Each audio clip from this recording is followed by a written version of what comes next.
Welcome back. So today we will discuss one more important method which is gene gun method. Particle bombardment भी कहते हैं, short gun method के नाम से भी जानते हैं और बायोलिस्टिक मेथड भी इसको हम कहते हैं। ठीक है, अभी तक हमने प्रीवियस लेक्चर में थोड़ा सा मैं बताऊं तो हमने ये पढ़ा था कि मान लो कि ये आपका बैक्टीरिया है और अगर मुझे इस बैक्टीरिया के अंदर डीएनए को ट्रांसफ़र करवाना है या फिर इनकॉर्पोरेट करवाना है, तो यहाँ पे हमने कुछ मेथड्स पढ़े थे जिसमें कैल्शियम क्लोराइड मेथड था एक और दूसरा आपका था इलेक्ट्रोपोरेशन। ठीक है, तो इसको भी मैं आपको पढ़ाऊँगा, ये मैंने आपको पढ़ा दिया, इसको भी मैं लेटर ऑन अभी पढ़ा दूँगा। तो अगर मुझे डीएनए के अंदर सॉरी डीएनए को अगर मुझे ट्रांसफ़ॉर्म करवाना है या फिर उसको मुझे इनकॉर्पोरेट करवाना है बैक्टीरियल प्रोकैरियोटिक बैक्टीरिया के अंदर, तो हम ये मेथड्स को डिस्कस करते हैं, हमने इसको पढ़ते हैं। ठीक है, अगर पर इस मेथड में क्या होता है, जीन गन मेथड में थोड़ा ध्यान दें। जीन गन मेथड में आपने ध्यान रखना है कि जीन गन मेथड, सबसे पहली बात तो जीन गन एक आपकी डिवाइस होती है और इस डिवाइस के थ्रू आप प्रोटीन्स इस डिवाइस के थ्रू आप प्रोटीन्स, आरएनए या फिर डीएनए इनमें से आप कोई भी प्रोटीन्स हो, आरएनए हो, डीएनए हो, इन तीनों को कोई भी इन तीनों में से आप इन तीनों को क्या कर सकते हो, इनकॉर्पोरेट करवा सकते हो। इन तीनों में से आप किसी को भी एक को इनकॉर्पोरेट करवा सकते हो बैक्टीरिया के अंदर। मान लो दिस इज़ द बैक्टीरिया और लेट अस सी दैट कि आपने इस बैक्टीरिया के अंदर आरएनए इनकॉर्पोरेट करवाना है, ट्रांसफ़र करवाना है, तब भी आप करवा सकते हो, प्रोटीन्स को भी करवा सकते हो और डीएनए को भी करवा सकते हो। तो the biggest difference between these two method और इस मेथड के बीच में ये डिफरेंस है कि जो इलेक्ट्रोपोरेशन है या फिर जो कैल्शियम क्लोराइड मेथड है, उनमें हम सिर्फ और सिर्फ डीएनए को ही ट्रांसफॉर्म करवा सकते हैं, ट्रांसफ़र करवा सकते हैं बैक्टीरिया के अंदर। पर इस मेथड के थ्रू, शॉटगन मेथड के थ्रू, हम प्रोटीन्स, आरएनए या फिर जो डीएनए, किसी को भी हम इनकॉर्पोरेट करवा सकते हैं, ट्रांसफ़र करवा सकते हैं या फिर डिलीवर करवा सकते हैं बैक्टीरिया के अंदर। लेट अस से दैट कि this is your prokaryotic bacteria. ठीक है, अब जिस किसी को भी आपको ट्रांसफ़र करवाना है बैक्टीरिया के अंदर, लेट अस से दैट कि मुझे डीएनए को इसके अंदर ट्रांसफ़र करवाना था, तो जिसको भी मुझे ट्रांसफ़र करवाना है बैक्टीरिया के अंदर, सबसे पहले उसको मुझे क्या करना पड़ता है, हैवी मेटल, उसको मुझे हैवी मेटल के थ्रू कोट करना पड़ता है। हैवी मेटल के थ्रू कोट करना पड़ता है और हैवी मेटल यहाँ पे जो है कौन सी हैवी मेटल है यहाँ पे, हैवी मेटल यहाँ पे गोल्ड टंगस्टन की है।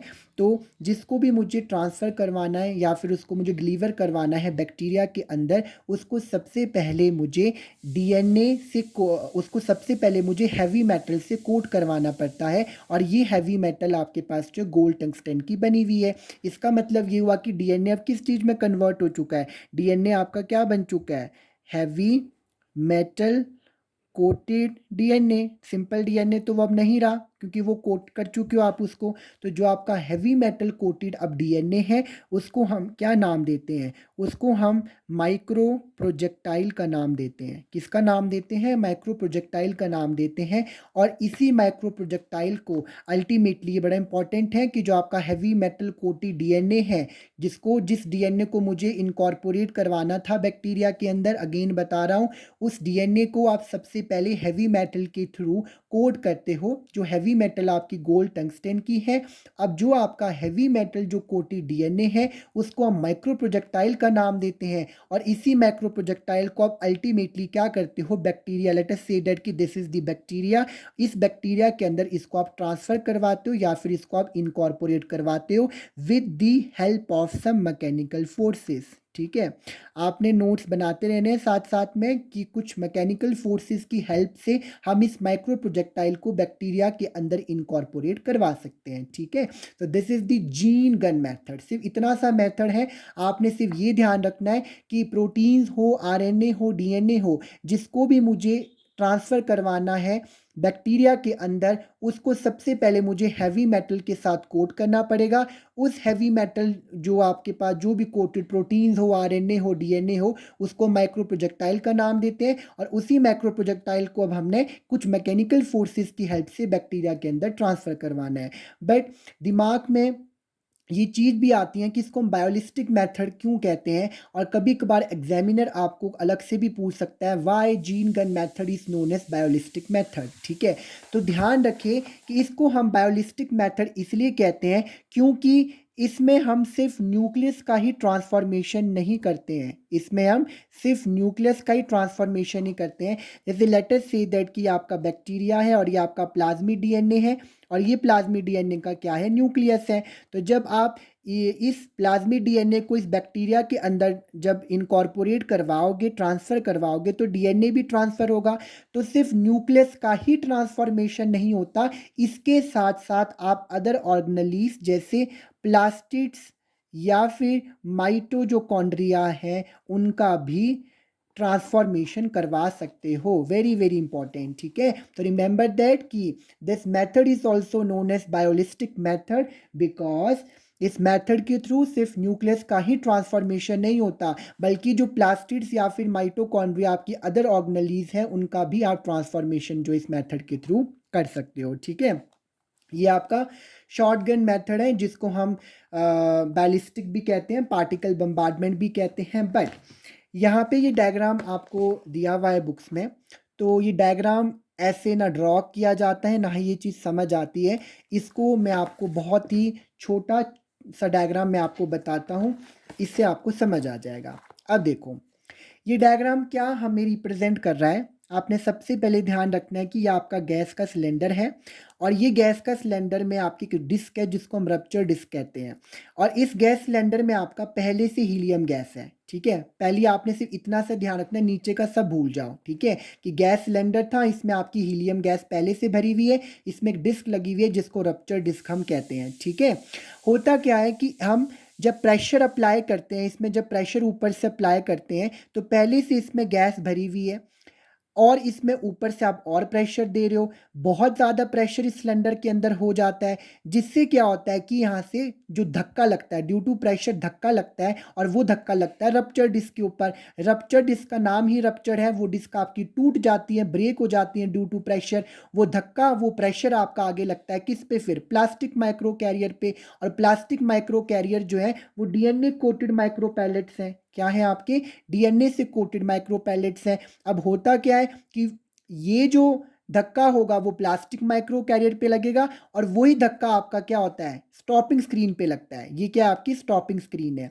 अब ध्यान रखना कि जो स्टॉपिंग स्क्रीन होती है वो सिर्फ अपने में से डीएनए कोटेड माइक्रो पैलेट्स को ही पास होने देगी। बोलने का मतलब ये है कि stopping screen plastic micro carriers को अपने में से पास नहीं होने देगी। Very important point. Plastic micro carrier आपके डीएनए कोटेड है, वो डीएनए कंटेन कर रहे हैं, पर स्टॉपिंग स्क्रीन अपने में से सिर्फ और सिर्फ डीएनए कोटेड माइक्रो पैलेट्स को ही पास होने देगी। वो प्लास्टिक माइक्रो जो कैरियर्स हैं उनको अपने में से पास नहीं होने देती है। अल्टीमेटली वही DNA coated micro pellet stopping screen से पास होते होते कहाँ चले जाते हैं, टारगेट पे चले जाते हैं, या फिर अपने वो टिश्यू, टारगेट टिश्यू पे चले जाते हैं, या फिर सेल पे चले जाते हैं। तो this is the simple diagram कि क्या हुआ इस मेथड में।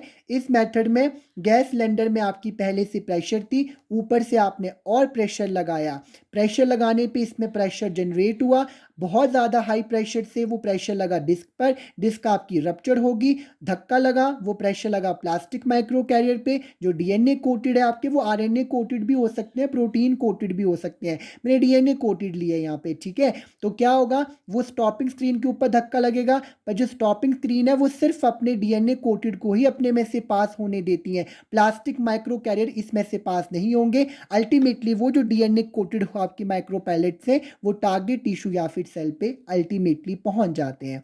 तो this is the simplest diagram जो आप अपने पेपर में भी ड्रॉ कर सकते हैं अगर आपको ये क्वेश्चन पेपर में आता है। ठीक है, नाउ सेकेंड यहाँ पे आता है इलेक्ट्रोपोरेशन क्या है। इलेक्ट्रोपोरेशन एक आपका मेथड बच गया है यहाँ पे। इलेक्ट्रोपोरेशन क्या होता है, इलेक्ट्रोपोरेशन आप नाम से ही समझ सकते हैं, इलेक्ट्रो, इलेक्ट्रो का मतलब ही क्या होता है, इलेक्ट्रिक फील्ड होगा। क्या होता है, इलेक्ट्रिक फील्ड होता है, और ये भी मैं आपको बता दूं किलोवोल्ट पर सेंटीमीटर। देखो क्या कह रहे हैं इसमें, इलेक्ट्रोपोरेशन में क्या होता है, अभी तक हमने ये अब सब डिस्कस कर दिया है कि मान लो ये बैक्टीरिया है, इसमें आपको डीएनए को इसके अंदर इनकॉर्पोरेट करवाना है, ट्रांसफ़र करवाना है। तो हमें ये पता है कि सेल मेम्ब्रेन में हमने कैल्शियम क्लोराइड में पढ़ा था कि हम बहुत ज़्यादा हाई टेम्परेचर देते हैं, हीट शॉक ट्रीटमेंट देते हैं कुछ सेकेंड्स के लिए। जिन बच्चों ने कैल्शियम क्लोराइड मेथड नहीं पढ़ा वो मेरी प्रीवियस वीडियो में इसको पढ़ ले पहले, बिकॉज तभी ये चीज़ आपको समझ आएगी। तो जब सेल की मेम्ब्रेन अपने में से डीएनए पास नहीं होने देती है तो हम कैल्शियम क्लोराइड में क्या करते थे, बहुत ज़्यादा हाई टेम्परेचर देते थे, हीट शॉक देते थे, तो अल्टीमेटली वो डीएनए यहाँ पे इनकॉर्पोरेट हो जाता था। पर जो सेल की मेम्ब्रेन, जो बैक्टीरियल सेल की मेम्ब्रेन अपने में से डीएनए को या फिर प्लाज्मिक डीएनए को इनकॉर्पोरेट नहीं होने दे रही है, अपने में से पास नहीं होने दे रही है, अलाउ नहीं कर रही है जो सेल मेम्ब्रेन, उस सेल की मेम्ब्रेन को हम स्ट्रॉन्ग इलेक्ट्रिक करंट देते हैं या फिर फील्ड देते हैं 10 से 20 किलो वोल्ट पर सेंटीमीटर की। तो मैंने क्या कहा कि जो सेल मेम्ब्रेन इनकॉर्पोरेट का मतलब सिंपल होता है कि अलाउ नहीं कर रही है, कर पा रही है कि प्लाज्मिक डीएनए उसमें से पास हो, उस सेल की मेम्ब्रेन को हम इलेक्ट्रिक शॉक देते हैं 10 से 20 किलो वोल्ट पर सेंटीमीटर का।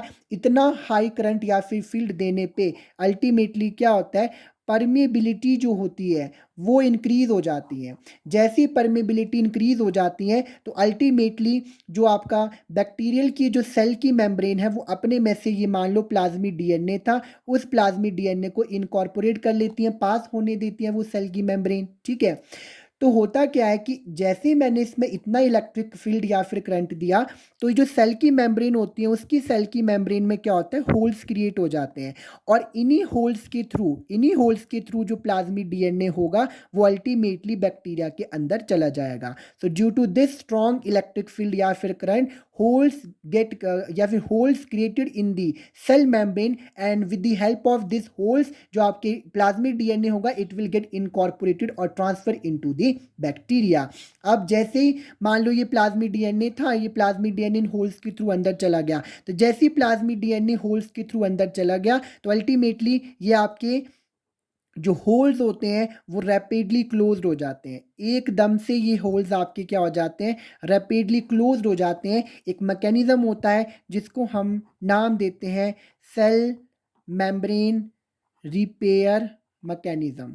तो इस मैकेनिज्म के थ्रू, मेरे हाथ में थोड़ी सी पेन है तो मैं इसको ढंग से नहीं लिख पा रहा हूँ, इसको आप नोट्स में मेंशन कर ले कि सेल मेम्ब्रेन रिपेयर मैकेनिज्म के थ्रू क्या होगा, इसके जो होल्स होते हैं वो यहाँ पे रैपिडली क्लोज्ड हो जाते हैं और अल्टीमेटली जो आपका प्लाज्मिक डीएनए होगा it will get incorporated into the bacteria. So this is simple है, बिल्कुल इलेक्ट्रोपोरेशन है, जिसमें हम क्या करेंगे, सेल की मेम्ब्रेन को इतनी इलेक्ट्रिक फील्ड देंगे, अल्टीमेटली उसकी परमेबिलिटी इंक्रीज होगी, होल्स क्रिएट होंगे और डीएनए इसके अंदर इनकॉर्पोरेट हो जाएगा। फिर ये जब इनकॉर्पोरेट हो गया, ये आपके जो होल्स होते हैं वो रैपिडली क्लोज्ड हो जाते हैं ड्यू टू दिस मैकेनिज्म।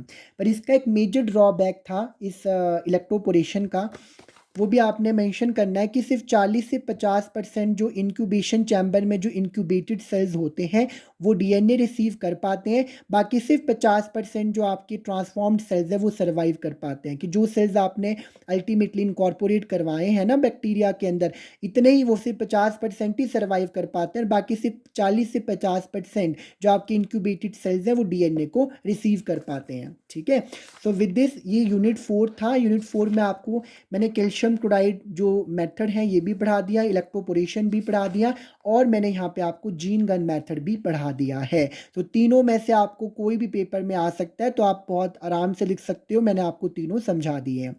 भाई यहाँ पे लास्ट टॉपिक बचता है एप्लीकेशन ऑफ ट्रांसफॉर्मेशन। ट्रांसफॉर्मेशन की क्या इंपॉर्टेंस है, क्या एप्लीकेशन है, तो आप सभी को पता है कि आप मल्टीपल कॉपीज बना सकते हैं डीएनए की, जिसको हम डीएनए क्लोनिंग कहते हैं। पहला आपका एप्लीकेशन बेनिफिट ये है।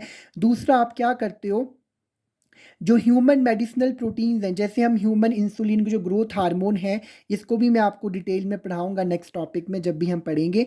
जैसे ह्यूमन जो इंसुलिन ग्रोथ हार्मोन है उनको भी हम इसमें ज़्यादा अमाउंट में इसको हम प्रिपेयर कर सकते हैं, लार्जर क्वांटिटी में, लार्जर अमाउंट में हम ग्रोथ हार्मोन्स को प्रिपेयर कर सकते हैं, सो दैट कि जो शुगर के पेशेंट्स हैं, डायबिटीज़ के पेशेंट्स हैं, वो ज़्यादा से ज़्यादा उनको दवाइयाँ मिल पाए, वो ट्रीट हो पाए। ठीक है, और ये इसको हम जेनेटिकली मॉडिफाइड बैक्टीरियम और अदर सेल, इसके थ्रू हम एक जेनेटिकली मॉडिफाइड कोई बैक्टीरिया भी बना सकते हैं, अदर सेल भी बना सकते हैं। और आज के टाइम पे तो इसका बहुत ज़्यादा मॉलिक्यूलर जो बायोलॉजी उसमें बहुत ज़्यादा इंपॉर्टेंस है।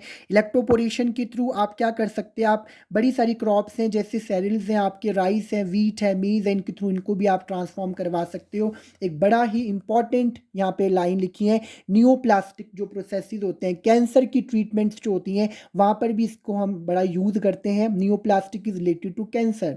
ओके। और रिकॉम्बिनेंट जो आरडीएनए टेक्नोलॉजीज़ हैं वहाँ पर भी ट्रांसफॉर्मेशन का बहुत ज़्यादा इंपॉर्टेंस है, बिकॉज ये जो दो डिफरेंट सोर्सेज होते हैं वो कंबाइन करते हैं एक दूसरे के साथ आरडीएनए में, तो वहाँ पे आप एक सिंगल ऑर्गेनिज्म आप तैयार करते हो। जब दो कोई कंबाइन करेंगे तो अल्टीमेटली एक सिंगल की फॉर्मेशन होती है आरडीएनए में, ठीक है। तो इसके थ्रू आप ये भी प्रिपेयर कर सकते हो। तो ये आपने थॉरोली एक बार रीड कर लेने हैं, ये भी आपको पेपर में आ सकते हैं। तो विद दिस आपकी यूनिट जो 4 थी वो कंप्लीट हुई। नेक्स्ट हम कोई न्यू टॉपिक शुरू करेंगे and if you have any doubt, any query, you can comment me in the comment box. Thank you so much.